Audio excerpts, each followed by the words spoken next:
Hello dear, online engineering में आप सभी का स्वागत है। कैसे हैं सभी लोग भाई? तो आज हम अपने प्लास्टिक एनालिसिस की असाइनमेंट सॉल्व करेंगे। डियर, ये जो असाइनमेंट रहेगी आपके पास प्लास्टिक एनालिसिस के ऊपर रहेगी। तो आइए देखते हैं डियर आज का पहला क्वेश्चन। पहले क्वेश्चन में क्या कहा गया dear? For a steel structure proportional using plastic design the working load dead load plus impose load should be multiply by which of the following is minimum load factor. यहाँ पे किसकी बात की गई है डियर? लोड फैक्टर की बात की गई है और आपसे पूछा गया मिनिमम लोड फैक्टर। डियर, मैंने आपके पास दो फैक्टर बताए थे, एक शेप फैक्टर बताया था तो एक लोड फैक्टर बताया था। ठीक है डियर? तो अगर हम यहाँ पे लोड फैक्टर की बात करते हैं डियर, किसकी बात करते हैं हम? लोड फैक्टर की बात करते हैं। तो लोड फैक्टर क्या होता था डियर आपके पास? लोड फैक्टर हमारे पास होता था that is plastic movement MP versus shape movement, that is M। ठीक है डियर? M होता था डियर। तो डियर प्लास्टिक मूवमेंट होता था डियर, तो प्लास्टिक मूवमेंट क्या होता था? ZP into FY। ठीक है? Plastic section modulus into FY divided bye M, that is ZE। Elastic section modulus into F होता था डियर। ठीक है? अगर डियर मैं ZP बाई ZY का रिलेशन निकालता हूं तो आपको सभी को पता है ZP बाई ZY क्या होता है? Shape factor. तो that is shape factor into FY by yield stress upon permissible stress या अलाउबल बेंडिंग स्ट्रेस। क्या हो गया डियर आपके पास? फैक्टर ऑफ सेफ्टी हो गया डियर। ठीक है? और जो डियर यहाँ पे पूछा कि कितना मिनिमम लोड होगा आपका डेड लोड और इंपोज लोड की केस में। तो डियर ये नोट पॉइंट आपको मैंने शायद नहीं लिखाया है, तो आप नोट कर सकते हैं कि dead load, led load plus आपका इंपोज लोड के कंडीशन में आपका लोड फैक्टर कितना रहता है डियर? तो आपका जो मिनिमम लोड फैक्टर रहता है वो मिनिमम रहता है डियर। एक ही लोड फैक्टर यहाँ पे वर्क किया जाता है, दैट इज 1.7 लोड फैक्टर किया जाता है डियर। तो इस क्वेश्चन का जो राइट आंसर हो जाएगा डियर, क्वेश्चन नंबर फर्स्ट का जो राइट आंसर हो जाएगा दैट इज सी, इसका राइट आंसर हो जाएगा डियर। क्लियर है? आइए चलते हैं डियर अपने सेकंड क्वेश्चन के ऊपर। सेकंड क्वेश्चन में क्या कहा गया है कि in a plastic analysis of structure the segment between any two successive plastic hinge is assume to be deform. मैंने डियर आपके पास एक डायग्राम बनाया था। मान लेते ये आपके पास ये कैंटिलीवर बीम है, कुछ इस तरह से बीम है और यहाँ पे पास आपके पास कुछ सेगमेंट बना था कि मैक्सिमम बेंडिंग मोमेंट यहाँ पे अगर होगा वहीं पे आपका क्या होगा? प्लास्टिक हिंज डेवलप होगा डियर। तो इस कंडीशन में मैंने यहाँ पे क्या डेवलप करवा दिया था? आपका प्लास्टिक हिंज डेवलप करवा दिया था। तो डियर ये जहां पे हिंज डेवलप हुआ उसको हमने क्या बोला था? MP बोला था डियर। और यहाँ पे डियर जो आपकी कंडीशन बनी थी वो आपकी M थी। The distance between shape movement to plastic movement, या आप यील्ड मूवमेंट भी बोल सकते हैं डियर। यील्ड मूवमेंट से लेके प्लास्टिक मूवमेंट तक का जोन आपका क्या कहलाता है डियर? प्लास्टिक हिंज लेंथ कहलाता था। कैसा कहलाता था डियर? प्लास्टिक हिंज लेंथ, जिसको मैंने डिनोट किया है LP से। अब डियर उसने क्या कहा कि जो सक्सेसिव प्लास्टिक हिंज होते हैं एज्यूम टू बी डिफॉर्म, उसको आप कैसे एज्यूम करके मानते हैं? इसको डियर आप एज ए रिजिड मानते हैं। रिजिड मतलब एज ए फिक्स मानते हैं डियर, एज ए रिजिड मानते हैं डियर।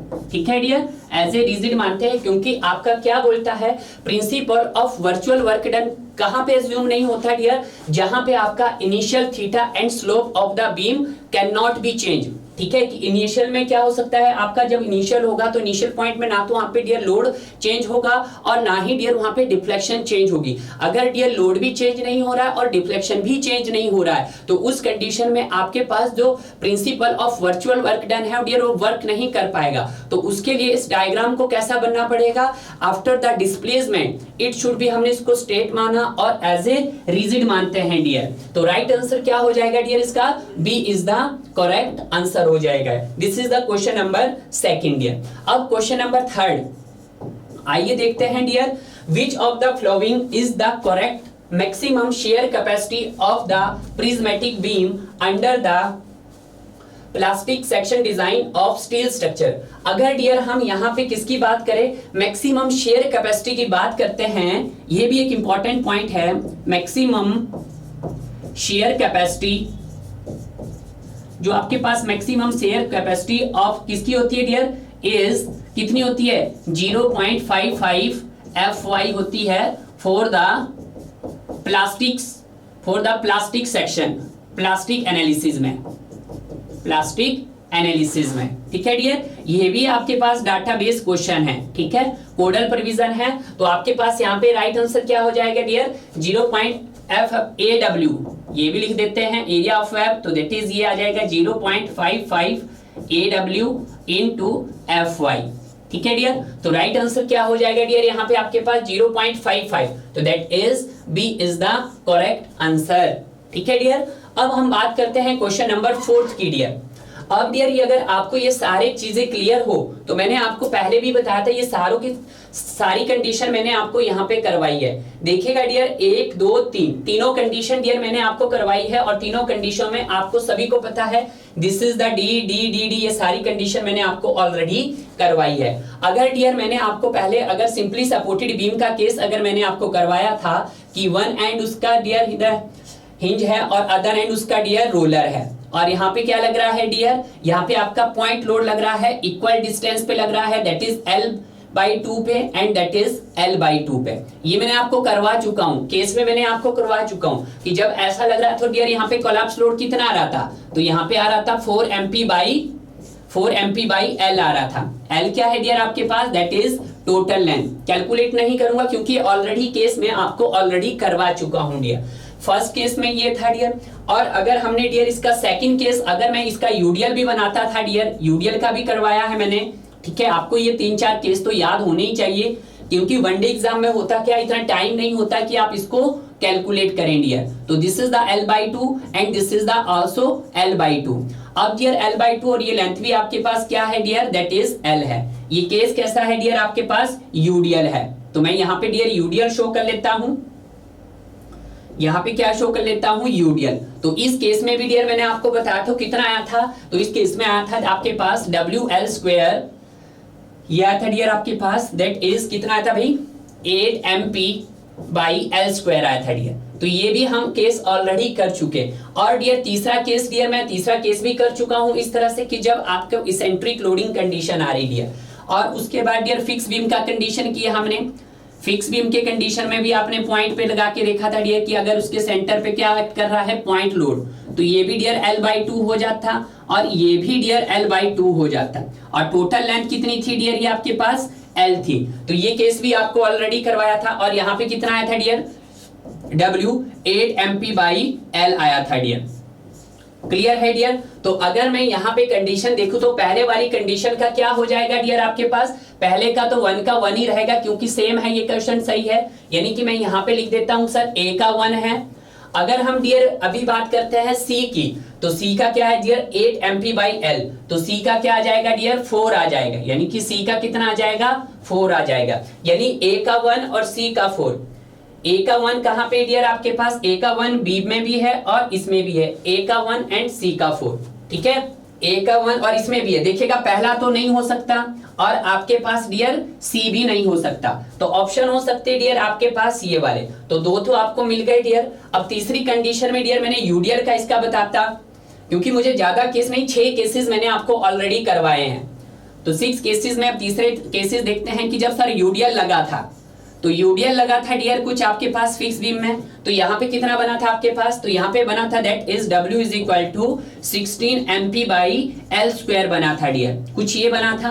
तो इसका देख लेते हैं डियर 16 MP/यूडीएल का, तो D का कितना आ गया डियर आपके पास 2 आ गया है, तो हम D का 2 देखते हैं डियर। D का 2 कहाँ पे है, यहाँ पे हमारे पास ऑप्शन क्या बचे, एक B बचा और एक D, तो राइट आंसर क्या हो गया डियर D हो गया, तो ऑटोमेटिक आपके पास आंसर आ गया।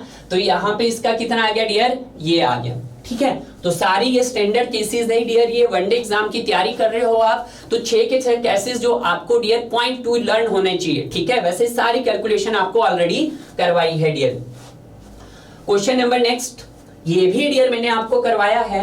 पहले में आपको शेप ऑफ स्ट्रक्चर दे दिया गया है और उसके बाद इसका शेप ऑफ फैक्टर दे दिया। तो पहले आपको रेक्टेंगुलर सेक्शन होता है, सर्कुलर सेक्शन होता है, आई सेक्शन होता है एंड डायमंड सेक्शन होता है। आपको पता है डियर कि सबसे लीस्ट कौन होता है, सबसे लीस्ट होता है सर हमारा आई सेक्शन। आई सेक्शन का कितना होता है 1.12 से लेके 1.14। तो देखते हैं डियर आई सेक्शन का 2, यानी कि मैं देखता हूं सर सी का 2 कहां पे है, तो सी का 2 एक तो ए के अंदर है और दूसरा डियर सी के अंदर है। अब मुझे पता है कि सबसे ज्यादा मैक्सिमम किसका होता है, ट्रायंगुलर सेक्शन का, और ट्रायंगुलर सेक्शन का शेप फैक्टर कितना होता है डियर, 2.34 होता है। तो यहाँ पे ट्रायंगुलर तो नहीं दिया है। उसके बाद किसका होता है डियर, सर्कुलर का होता है, और सर्कुलर का कितना होता है डियर आपके पास, सॉरी डायमंड का होता है, ठीक है, तो आपको पता ही था। तो यहाँ पे डियर आपके पास ही आ गया। अब रेक्टेंगुलर है तो रेक्टेंगुलर का कितना होता है 1.5। तो देखो हमने a का 3, तो a का 3 डियर यहाँ पे भी है और यहाँ पे भी है। अब डियर आपके पास सर्कुलर बचा और आपके पास दूसरा डायमंड बचा। तो सर्कुलर का कितना होता है डियर 1.7 होता है। सर्कुलर का कितना होता है डियर 1.7। तो यानी कि b का 4, तो b का 4 कहां पे आया डियर आपके पास, b का 4, राइट आंसर इज कलकत्ता। तो सी इसका राइट आंसर हो गया। तो सारे मैंने आपको बताए थे कि जो लीस्ट शेप फैक्टर होता है वो किसका होता है। पहले तो ये पकड़ो आप, लीस्ट शेप फैक्टर किसका होता है डियर, लीस्ट शेप फैक्टर आपका होता है किसका सर, आई सेक्शन का होता है, ठीक है सर। आई सेक्शन का कितना होता है सर, 1.12 से लेके 1.14 के बीच होता है। पहला स्टेप ये पकड़ा आपने, और दूसरा स्टेप कौन सा पकड़ो कि मैक्सिमम किसका होता है। तो डियर मैक्सिमम किसका होता है आपके पास शेप फैक्टर, ट्रायंगुलर सेक्शन का होता है। किसका होता है डियर, ट्रायंगुलर सेक्शन का होता है। और ट्रायंगुलर सेक्शन का कितना होता है डियर, 2.34 होता है डियर। और बाकी ऑलरेडी आपको तो पता ही होते हैं कि रेक्टेंगुलर का सर 1.5 होता है और सर्कुलर का 1.7 होता है। अगर डियर मैं इनको लिखना चाहूं, इंक्रीजिंग ऑर्डर में लिखना चाहूं डियर, तो पहले नंबर पे कौन आता है, आई सेक्शन आता है डियर। फर्स्ट पे कौन आता है, आई सेक्शन आता है। दूसरे पे आता है आपका thin hollow circular section, thin hollow circular section, सारा बताया है डियर आपको लेक्चर के अंदर। और तीसरे नंबर पे डियर आपके पास आ जाता है डियर रेक्टेंगुलर, रेक्टेंगुलर हो गया डियर आपके पास। और एच सेक्शन की बात होगी डियर, किसकी, एच सेक्शन की बात। और उसके बाद डियर आपका रहता है दैट इज सर्कुलर का, उसके बाद रहता है डियर सर्कुलर का, और उसके बाद रहता है डियर आपका डायमंड का, ठीक है। डायमंड में कुछ नहीं होता है, जो आपका स्क्वायर होता है उसको आप 40 डिग्री पे क्या कर देते हो, रोटेट कर देते हो डियर, क्लियर है। और उसके बाद रहता है डियर आपका ट्रायंगल का, उसके बाद किसका रहता है डियर, ट्रायंगल का रहता है। तो ये सारी कंडीशन थी, क्वेश्चन आपके सारे एक्सप्लेनेशन हो जाएंगे। और डियर आपको ये भी पता है कि सर शेप फैक्टर होता क्या है, क्योंकि जब भाई आप कर रहे हो तो क्यों ना एक टॉपिक का अगर पोस्टमार्टम कर दिया जाए तो ज्यादा बेटर हो जाए, ठीक है। तो डियर यहाँ पे अगर हम शेप फैक्टर की बात करते हैं तो शेप फैक्टर क्या होता है, plastic movement to the yield movement होता है डियर। और प्लास्टिक मूवमेंट क्या होता है, section modulus ZP is FY divided by MY is P आएगा, प्लास्टिक आएगा तो P आएगा डियर, ठीक है डियर। किसकी बात करेंगे हम, ZP की, और यहाँ पे डियर ZE बाई FY। तो FY से डियर FY कैंसिल हो गया तो आपके पास क्या आ जाएगा, ZP बाय ZE। तो दिस इज, तो डियर आपको पता है कि shape factor always greater than 1 होता है। तो ये भी चीज क्वेश्चन आ सकती है डियर आपके पास, मैंने समझाई है कि shape factor always greater than 1, कि शेप फैक्टर आपका हमेशा क्या होगा, 1 से ज्यादा होगा। और ऑब्वियसली बात है, जब 1 से ज्यादा होगा तो लोड फैक्टर भी क्या होगा, ऑब्वियसली बात है वो 1 से भी ज्यादा होगा और शेप फैक्टर से भी ज्यादा होगा डियर, क्लियर है। आगे चलते हैं dear next question. Next question में डियर आपके पास एक क्रॉस सेक्शन एरिया दिया है और plastic modulus of given section पूछा गया, यानी कि ZP पूछा गया डियर, ठीक है।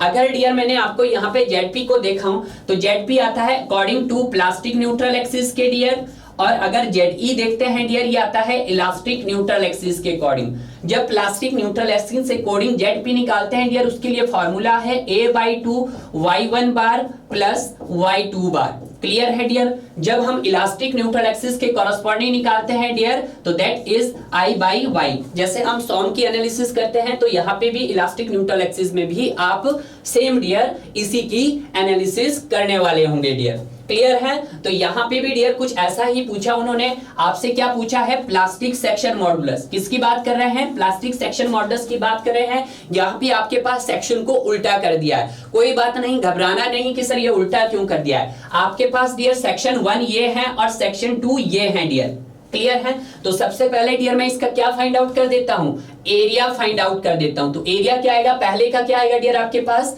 That is 60 into 5, that is 60 into 5, ठीक है, प्लस दूसरे का एरिया भी कितना है डियर, 60 into 5 है डियर, ठीक है, 60 into 5। तो यहाँ पे डियर ये कितना आ जाएगा आपके पास, दैट इज 300 प्लस 300, तो एरिया कितना आ गया डियर आपके पास 600 mm² आपके पास क्या आ गया डियर एरिया आ गया। ठीक है सर, हमने एरिया कैलकुलेट कर दिया। और यहाँ पे देखो जहां जहां आपका 600 आ रहा है अभी वो आंसर आपके सही हो रहे हैं। दो आंसर आपके कभी नहीं हो सकते डियर, उनको आप एलिमिनेट कर सकते हैं डियर। दो नहीं हो सकते, या तो आंसर ए होगा डियर या आंसर आपका सी होगा डियर। अब दूसरे इस पे क्या निकालते हैं डियर हम ZP।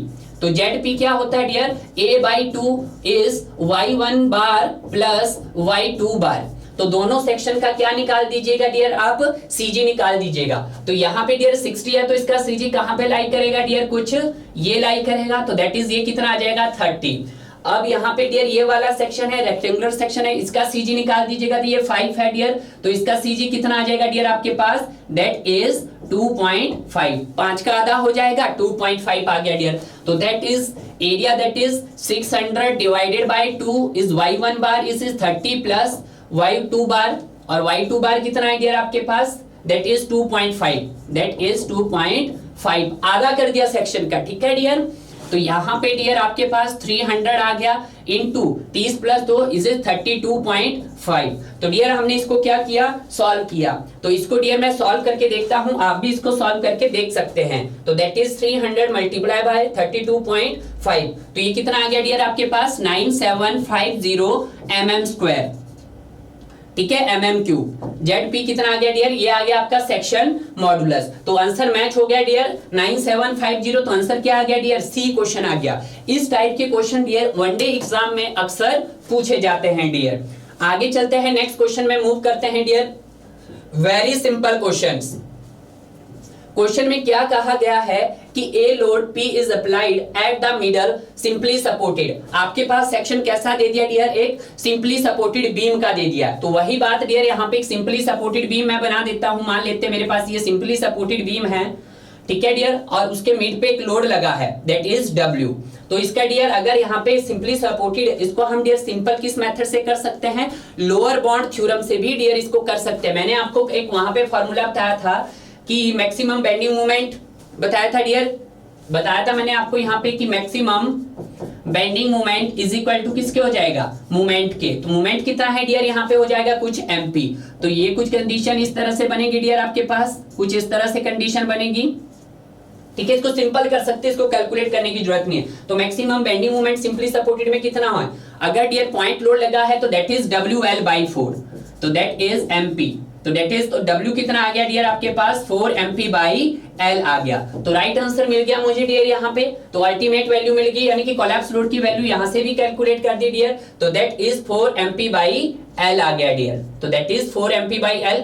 तो D is the right answer आ गया डियर। क्लियर है, सिंपल भी इसकी कैलकुलेशन आप कर सकते हैं। अगर डियर यहाँ पे यूडियल होता तो सिंपल कर लेते WL² 8 कर लेते इज इक्वल टू MP कर लेते, तो क्या आ जाता 8 MP/WL² आ जाता। अगर इसी पे 8 होता तो आप सिंपल कर लेते थे, तो सिंपल क्या हो जाता था अगर यूडियल का केस होता तो that is WL² 8 is equal to MP। W निकाल देते आप तो W ये क्या आ जाता 8 MP/L²।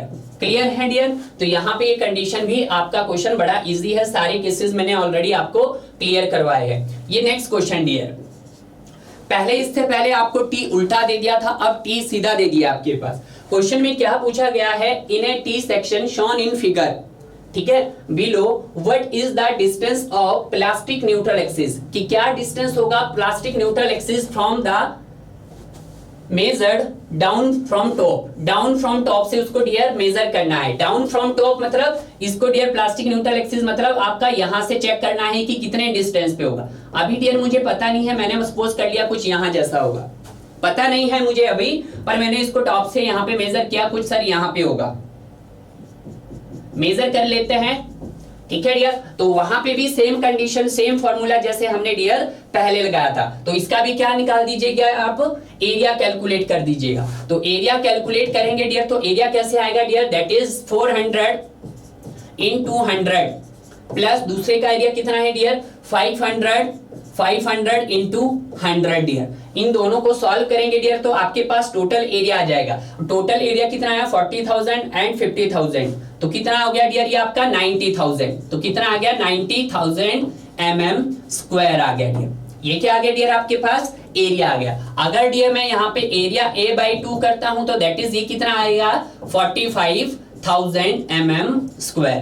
ये तो आप पहले से जानते हैं, बिल्कुल सही। अब डियर आपने क्या निकालना है, अब आपको पता है कि 45,000 mm, तो 45,000 mm टॉप से देखना है डियर, तो यहाँ पे 4,000 आया मेरे पास, तो फ्लैंज में तो इसका प्लास्टिक न्यूट्रल एक्सिस नहीं रहेगा। प्लास्टिक न्यूट्रल एक्सिस कहाँ आएगा डियर, फ्लैंज से नीचे शिफ्ट हो जाएगा। कितना शिफ्ट हुआ डियर, ये आपको देखना है। यहाँ पे ये कितना शिफ्ट हुआ ये देखना है, इसको मैं y लिख देता हूँ। तो ये कितना शिफ्ट हुआ, ये चीज आपको कैलकुलेट यहाँ पे करनी है डियर। तो प्लास्टिक एक्सिस देखना आपने डियर, तो ये हो जाएगा आपका y × 100, कितना शिफ्ट हुआ y × 100, y × 100 is equal to किसके डियर, टोटल डिस्टेंस कितना था यहाँ पे 45,000 पे होना चाहिए, बट आया कितना आपके पास 400 को 100 से मल्टीप्लाई किया तो कितना है डियर आपके पास 40,000, दैट इज 40,000। तो 45 में से आपको क्या निकालना, माइनस करना है डियर 40, तो आपके पास कितना आएगा y × 100 इज इक्वल टू कितना आया आपके पास 5,000 आया डियर। तो y is equal to 5,000 divided by 100 आ गया। तो यहाँ पे ये काटा तो ये वाला डिस्टेंस कितना हुआ डियर आपके पास 50 हो गया। तो आपका जो CG है प्लास्टिक न्यूट्रल एक्सिस का CG है टॉप से लेके, मैंने नीचे से नहीं लिया, अगर मैं नीचे से लेता तो लेता 500 × 5,000, तो 5,000 मतलब 4500, तो भी कुछ यही जैसा आपका आता, पर मैंने ऊपर से लिया डियर। तो यहाँ पे कितना हो गया, तो दैट इज टोटल डिस्टेंस कितना हो गया, ये वाला डिस्टेंस, यानी कि CG बोल देता हूं, मतलब इसको x बोल देता हूं, x बार देता हूं। तो x बार हो जाएगा डियर आपके पास y प्लस ये वाला y प्लस दिस, ये कितना है डियर 100। तो y कितना है डियर आपके पास, दैट इज 50 प्लस 100, तो कितना हो गया डियर ये 150 कि टॉप से जो आपका प्लास्टिक न्यूट्रल एक्सिस है वो कितना है डियर 150 mm के डिस्टेंस पे है। तो राइट आंसर इज बॉम्बे। ठीक है डियर, कुछ भी आप कैलकुलेट यहाँ पे इजिली इसको कर सकते थे डियर। अब इसी क्वेश्चन में डियर आपको सेक्शन मॉडुलस निकाल दिया जाए तो अभी आप इसको कैलकुलेट कर सकते हैं डियर। नेक्स्ट क्वेश्चन में क्या कहा कि at the location of plastic hinge, कि प्लास्टिक हिंज की लोकेशन कहां कहां पे होती है। तो मैंने कहा था प्लास्टिक हिंज की लोकेशन कहां कहां पे होती है, पहली तो डियर कि जहां पे आपका लोड लग रहा हो, जहां पे आपका मैक्सिमम बेंडिंग मूवमेंट हो, नंबर 1, और दूसरे में डियर जहां पे आपका सेक्शन चेंज हो रहा है, और दूसरे में मटेरियल चेंज हो रहा है डियर, ठीक है, और जहां पे आपका बैंड आ रहा है, मतलब इन्फिनिटी कर्वेचर आ रहा है जहां पे। तो यहाँ पे dear radius of curvature is infinity नहीं dear, that is moment is infinity नहीं dear, and flexible stress is infinity नहीं डियर, कर्वेचर इज इन्फिनिटी। तो राइट आंसर इज बी हो गया डियर। ठीक है, क्योंकि जब भाई किसी के ऊपर लोड लगेगा तो ऑब्वियसली बैंड करेगा तो वहां पे हिंज डेवलप होगा ही होगा डियर। ठीक है, नेक्स्ट क्वेश्चन आता है the mechanism method and statical method. Dear यहाँ पे एक मैकेनिज्म मेथड की बात कर रहा है और वो दूसरी स्टैटिकल मेथड की बात कर रहा है डियर। अगर डियर मैं यहाँ पे बात करता हूँ मैकेनिज्म मेथड, उसने क्यों बोला है, क्योंकि डियर दो मेथड आपके पास ऑलरेडी आप स्टडी करते हो, एक होता है आपके पास लोअर बॉन्ड थ्योरम और एक होती है डियर अपर बॉन्ड थ्योरम। क्या होती है डियर, एक यहाँ पे लिखता हूं, एक होती है अपर बॉन्ड थ्योरम होती है डियर, एक अपर बॉन्ड थ्योरम होती है डियर, और दूसरी आपके पास लोअर बॉन्ड थ्योरम होती है, लोअर बॉन्ड थ्योरम होती है। ठीक है डियर, यहां से एक क्वेश्चन ही आपके बहुत सारे क्वेश्चन यहाँ पे लगने वाले हैं। अब डियर जो आपका ये वाला है अपर बॉन्ड थ्योरम, इसको हम एक और नाम से भी जाना जाता है dear kinematics method, kinematics method भी बोला जाता है डियर इसको। ठीक है सर, इसको काइनेमेटिक्स मेथड भी बोला जाता है। और डियर दूसरा है लोअर बॉन्ड थ्योरम, इसको डियर आप स्टैटिक्स मेथड बोलते हैं। कौन सा मेथड बोलते हैं डियर, स्टैटिक्स मेथड बोलते हैं। ठीक है, यहाँ पे क्या होता है डियर स्टैटिक्स मेथड में, मतलब आपका जो स्ट्रक्चर होता है फिक्स होता है, फिक्स मतलब वहां पे फिक्स एंड स्टेबल होता है डियर। ठीक है डियर, बट आपका अपर बॉन्ड थ्योरम और आपकी काइनेमेटिक्स मेथड की बात करते हैं डियर, तो यहाँ पे क्या होता है आपके पास, यहाँ पे आपका मूवेबल होता है एंड आपका अनस्टेबल होता है डियर। ठीक है, मूवेबल एंड अनस्टेबल होता है डियर। तो इसी के लिए मैंने डियर यहाँ पे 3 कंडीशन आपके पास बताई थी। पहली जो डियर अपर बाउंड थ्योरम है, यहाँ पे मैंने आपको बताया था कि इसमें 2 कंडीशन सेटिस्फाई होनी चाहिए, यानी कि IS 800 ने क्या बोला कि आपके पास दोनों 3 कंडीशन होती है आपको प्लास्टिक एनालिसिस को एनालिसिस करने के लिए। बट डियर तीनों ही कंडीशन कभी भी आपके स्ट्रक्चर में बहुत रेयर चांसेस होते हैं कि वो तीनों कंडीशन आ जाएं, तो चांसेस है कि वो 2 का कॉम्बिनेशन तो बनेगा ही। जो अपर बाउंड थ्योरम है डियर किस किस का कॉम्बिनेशन है डियर, वो आपका इक्विलिब्रियम कंडीशन का कॉम्बिनेशन है,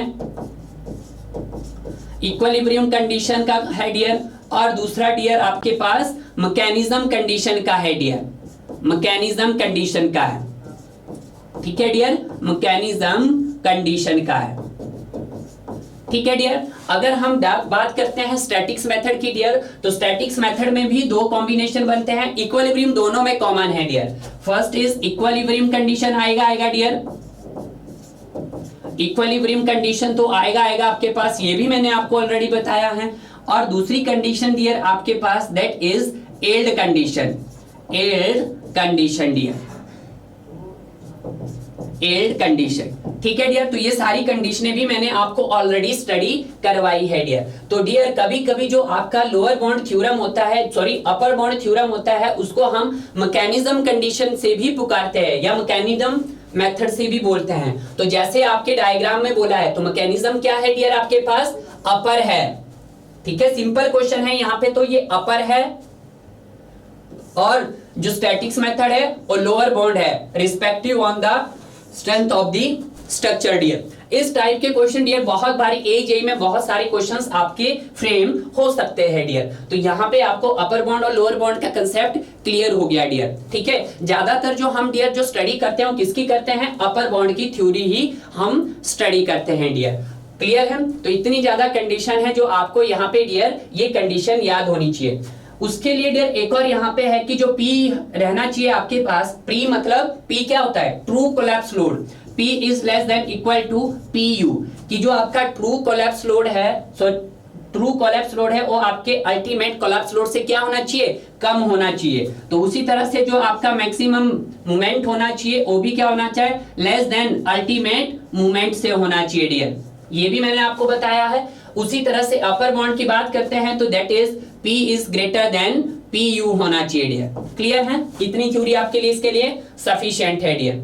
आगे डियर नेक्स्ट क्वेश्चन, फिर वही मैंने आपको ये क्वेश्चन देखो डियर पहले भी बताया है, अब देखना आपने कुछ नहीं देखना, इसमें आंख बंद करके इस क्वेश्चन को आप कर सकते हो। कैसे, आई सेक्शन है तो सबसे ज्यादा होता है सर, कितना होता है 1.124, 1.12 से लेके 1.14 के बीच में होता है। और सबसे ज्यादा किसका होता है सर, ट्रायंगुलर का होता है, कितना होता है 2.34 होता है। डायमंड का कितना होता है सर, डायमंड का होता है डियर आपके पास 2.0 होता है। सर्कुलर का कितना होता है 1.7।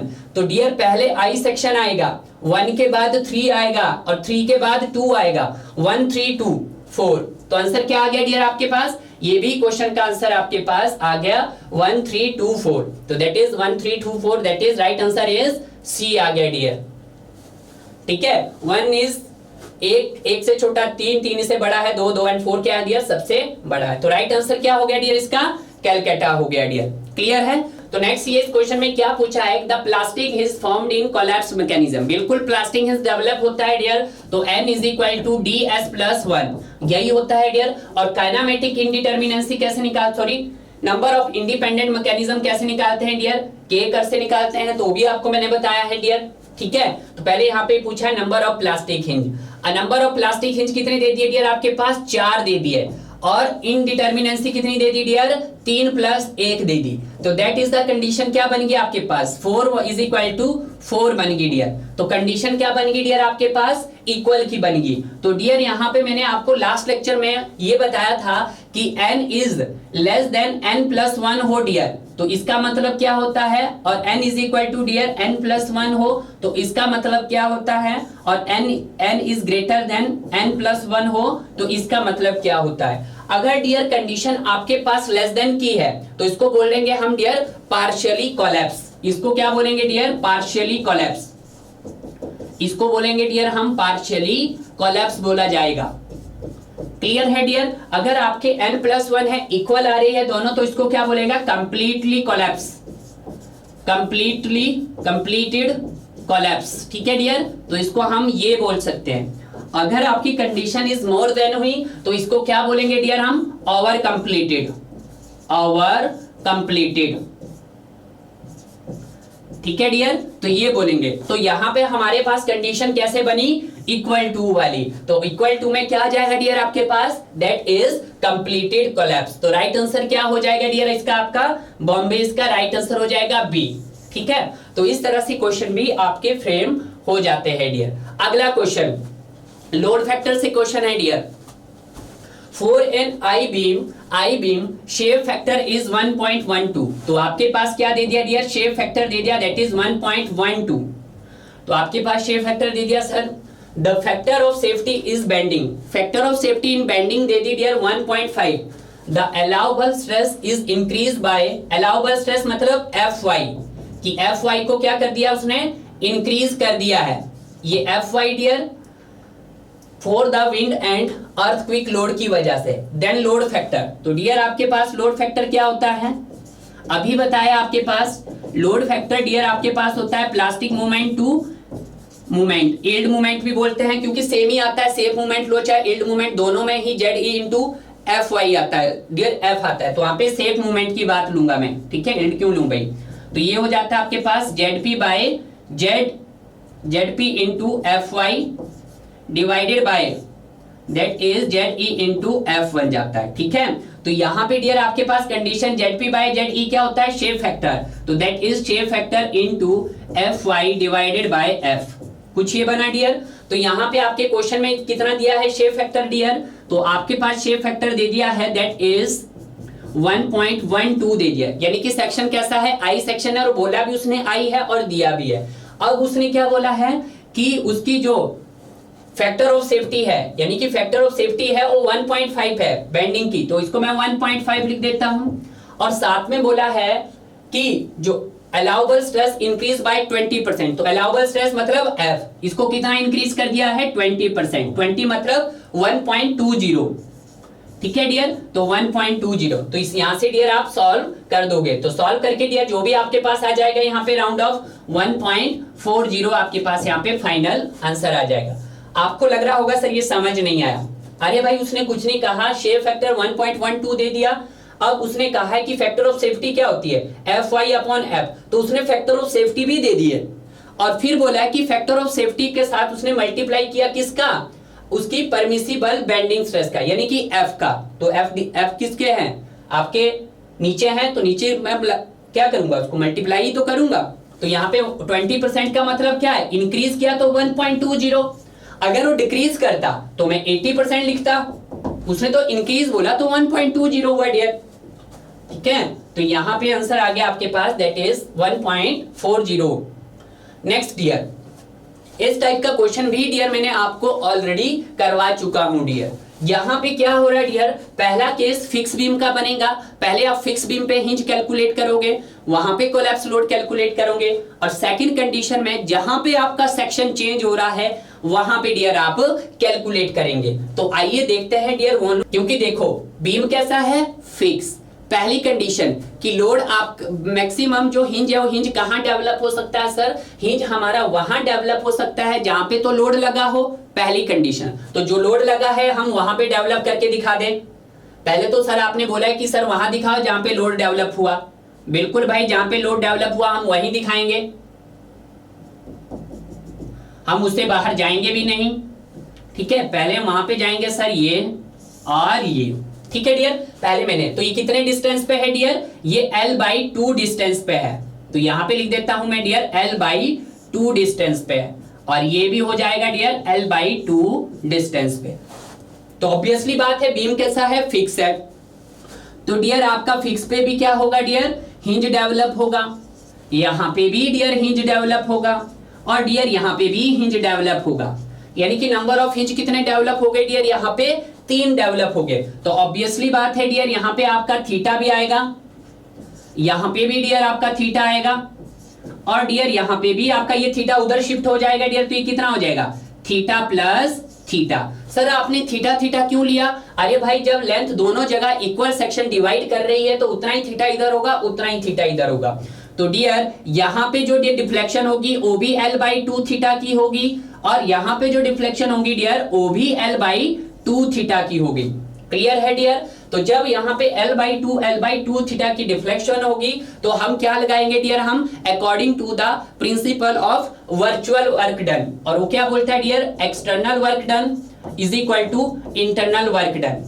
क्लियर है? एक्सटर्नल वर्क डन क्या होता है? Load into deflection. कितना लोड लगा है डियर उस पे? आपके डायग्राम में लोड लगा है P का, तो मैं यहाँ पे लिख देता हूं डियर P। डिफ्लेक्शन कितना हुआ? l/2 थीटा भी इतना ही हुआ और इधर भी इतना ही हुआ, तो that is l/2 is theta. Internal work done, पहले पॉइंट पे आ जाओ, A पॉइंट पे, तो मूवमेंट कितना है? mp। तो यहाँ पे डियर हम मूवमेंट भी दिखा देते हैं। सर यहाँ पे मूवमेंट लग रहा है mp का, इसने दिया है, इसने मूवमेंट कितने का दिया है? इसने एक mp का दिया और दूसरा मूवमेंट 4 mp का दिया है डियर। यहाँ पे mp का है डियर, और यहाँ पे कितना है मूवमेंट इसका? 4 mp। तो यहाँ पे भी लिख देते हैं डियर 4 mp, और यहाँ पे डियर, यहाँ पे कितना आया डियर आपका? mp।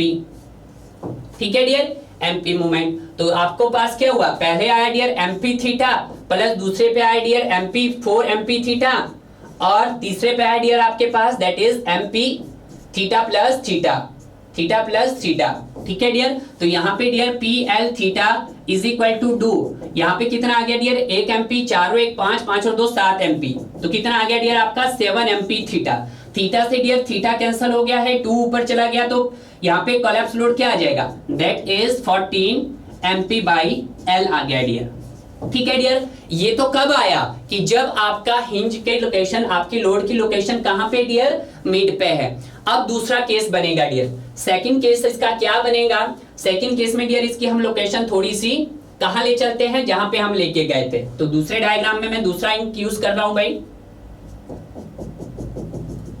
ये तो यहां का यही था डियर, इसको तो हमने पहले किया, तो इसको भी बिल्कुल एज इट इज लिखा डियर। अब दूसरे वाले डायग्राम में क्या कहा डियर? अब देखो सेक्शन क्या हो रहा है? चेंज हो रहे हैं। तो मैंने आपको कहा कि जहां पे आपका सेक्शन चेंज हो रहा होता है डियर, तो उसके मिड पे सेक्शन यहाँ पे चेंज हो रहा, तो हो सकता है डियर यहाँ पे आपका क्या हो रहा होगा? प्लास्टिक हिंज डेवलप हो रहा होगा इस सेक्शन में। ठीक है? तो इस सेक्शन को नीचे उतारेंगे, कितने डिस्टेंस पे है डियर? l/4 के डिस्टेंस पे है डियर। कितने डिस्टेंस पे आ रहा हो? l/4 के डिस्टेंस पे आ रहा है। तो उसको ले जाएंगे डियर हम यहां पे कुछ यहां पे, तो ये कितने डिस्टेंस पे आ रहा है डियर? ये l/4 के डिस्टेंस पे आ रहा है। और यहां पे डियर ये डिस्टेंस कितना हो गया आपके पास? l/4 एंड l/, तो ये ऐड किया इसको डियर, ये कितना हो गया आपके पास? 3l/4, 3l/4।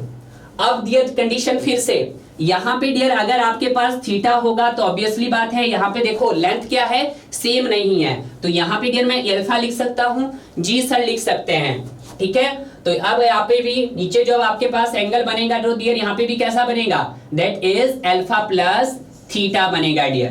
क्लियर है? तो ऑब्वियसली बात है डियर, यहाँ पे कितना मूवमेंट आ रहा है? पहले से ही पता है सर आपका मूवमेंट यहाँ पे mp है, और सर यहाँ पे भी मूवमेंट हमें पता है कितना है? दैट इज 4 mp है, और यहाँ पे भी डियर सर हमें पता है मूवमेंट कितना है? दैट इज mp है। तो same condition, external work done is equal to internal work done. ठीक है? तो एक्सटर्नल वर्क डन कैसे निकलता है? Load into deflection. तो लोड कितना है डियर? P है, क्योंकि अब हम लोड को कहां शिफ्ट कर गए? जहां पे आपका क्रॉस सेक्शन कम है डियर, तो P इंटू लोड। अब देखिएगा डियर, यहां पे dear 3l/4 theta is equal to that is 4l/4 theta, l/4 alpha. या तो आप डियर ये ले लो या ये ले लो, तो मैंने यहाँ पे क्या ले लिया?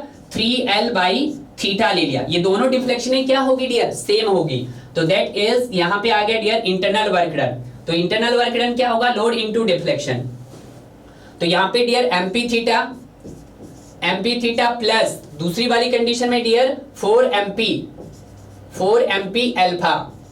ठीक है डियर? 4 mp अल्फा है, 4 mp अल्फा प्लस दूसरे वाले में dear mp that is alpha plus theta dear. Clear है? यहाँ पे अल्फा प्लस थीटा। तो अब डियर यहाँ पे दो कंडीशन है, यानी कि दो स्लोप आपके पास क्या आ गए हैं, डिफरेंट इन नेचर के आ गए। जब दोनों स्लोप डिफरेंट इन नेचर के आ गए डियर, तो वहां पे आपके पास कंपैटिबिलिटी इक्वेशन लगाएंगे। तो यूजिंग द कंपैटिबिलिटी इक्वेशंस,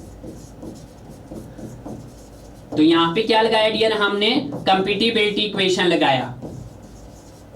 तो डियर जब हमने यहाँ पे यूजिंग द कंपैटिबिलिटी इक्वेशन लगाया, तो दोनों थीटा को क्या करना, इक्वलाइज करना। तो that is 3/4 L theta is equal to L/4 is alpha. तो यहां से डियर आप अल्फा की वैल्यू निकाल सकते हैं। तो यहां से डियर अल्फा की वैल्यू निकालो। तो this is the alpha is, तो अल्फा यहां पे क्या हो जाएगा डियर, आपके पास 3/4 L थीटा इंटू 4/L। ठीक है डियर, तो यहां पे भी थीटा है, थीटा है डियर। तो यहां पे आपके पास 4 से 4 कैंसिल हो गया, तो अल्फा की वैल्यू कितनी आ गई डियर, अल्फा की वैल्यू आ गई डियर L से 3 थीटा। अल्फा की वैल्यू कितनी आ गई डियर, आपके पास 3 थीटा आ गई है। तो 3 थीटा आपने क्या किया, पुट कर देते हैं इक्वेशन में। 3 थीटा क्या कर देते हैं डियर, हम इक्वेशन में पुट कर देते हैं। तो that is 3 into 3L theta 3/4, ये 4 होगा ना यहाँ पे, दैट इज 3/4, 3/4 इज थीटा। ठीक है, तो that is 3/4 theta is equal to MP theta plus 4MP, that is 4MP। Alpha की वैल्यू कितनी है, 3 theta plus MP is equal to, alpha की जगह पुट किया हमने कितना डियर, 3 थीटा। तो that is 3 theta plus theta. तो इसको सॉल्व किया डियर हमने, तो that is P into 3L theta divided by 4 is equal to MP theta MP, 4 की 12 और 1 13, 13 और 4 16 MP थीटा। तो कितने आगे डियर, 16 MP थीटा। तो डियर यहाँ पे हमने थीटा से थीटा क्या कर दिया है, कैंसिल कर दिया है। ठीक है डियर, तो यहाँ पे हमने फिर से सॉल्व किया डियर इसको यहाँ पे। तो P into 3L/4 is equal to 16 MP। तो हमने क्या निकाल दिया डियर, यहाँ पे W P निकालना है। तो P is equal to 16 into 4 into MP divided by 3L। ठीक है डियर, तो यहाँ पे डियर 3 आ गया, यहाँ पे 48 आ गया। तो कितना आया आपके पास डियर, तो ये सॉल्व करके आ गया डियर आपके, that is 64 divided by is 3L। ठीक है डियर, तो यहाँ पे डियर ये आ गया है। तो यहां पे डियर इसको चेक करते हैं डियर, कहां पे हमने इसको थोड़ा सा, यहां पे देखिएगा 3L/4 theta is equal to L/4 alpha. तो हमने ये किया, ये किया, सही है ये भी dear, using the compatibility equation की। This is the 3/4 L theta is equal to L/4 alpha. तो यहाँ पे अल्फा की वैल्यू निकाल दी डियर हमने।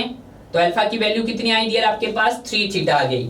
ठीक है डियर, तो यहाँ पे हमने इसको कैलकुलेट किया। तो यहाँ पे डियर हमने देखो यहाँ पे कितना, 1 MP है, 4 और 3 12, 12 और 1 13, 13 और 4 17, भाई 17 MP है, 16 नहीं है, कितना है आपके पास 17 MP थीटा। तो दैट इज 17 MP थीटा। ठीक है डियर, यहीं पे आपको मिस्टेक हुई थी, दैट इज 17 MP थीटा। तो 17 MP थीटा आ गया आपके पास। थीटा से थीटा तो हमने कैंसिल कर दिया है डियर। तो दैट इज, तो ये कितना आ जाएगा आपके पास 68 MP बाई 3L। ठीक है डियर, ये आ गया आपके पास। ठीक है डियर, इसको सॉल्व करेंगे तो ये फ्रैक्शन में आएगा आपके पास, फ्रैक्शन में आएगा तो डियर 22 के 23 22 पॉइंट समथिंग के आसपास में आएगा। तो इसका डियर आपका 22 आ गया, इसका 22 आ गया डियर, और इसका 14 आ गया। तो इन दोनों में से जो डियर आपका मिनिमम आएगा उसके लिए हम क्या कर देंगे डियर, इसको कैलकुलेट कर देंगे। तो मिनिमम कौन सा है डियर इसका, दैट इज 14, कि कहां गया भाई 14 MP बाई L। तो देखते हैं डियर इसका आंसर क्या हो जाएगा आपके पास 14 MP बाई L। तो राइट आंसर इज बी, इसका राइट आंसर हो गया डियर।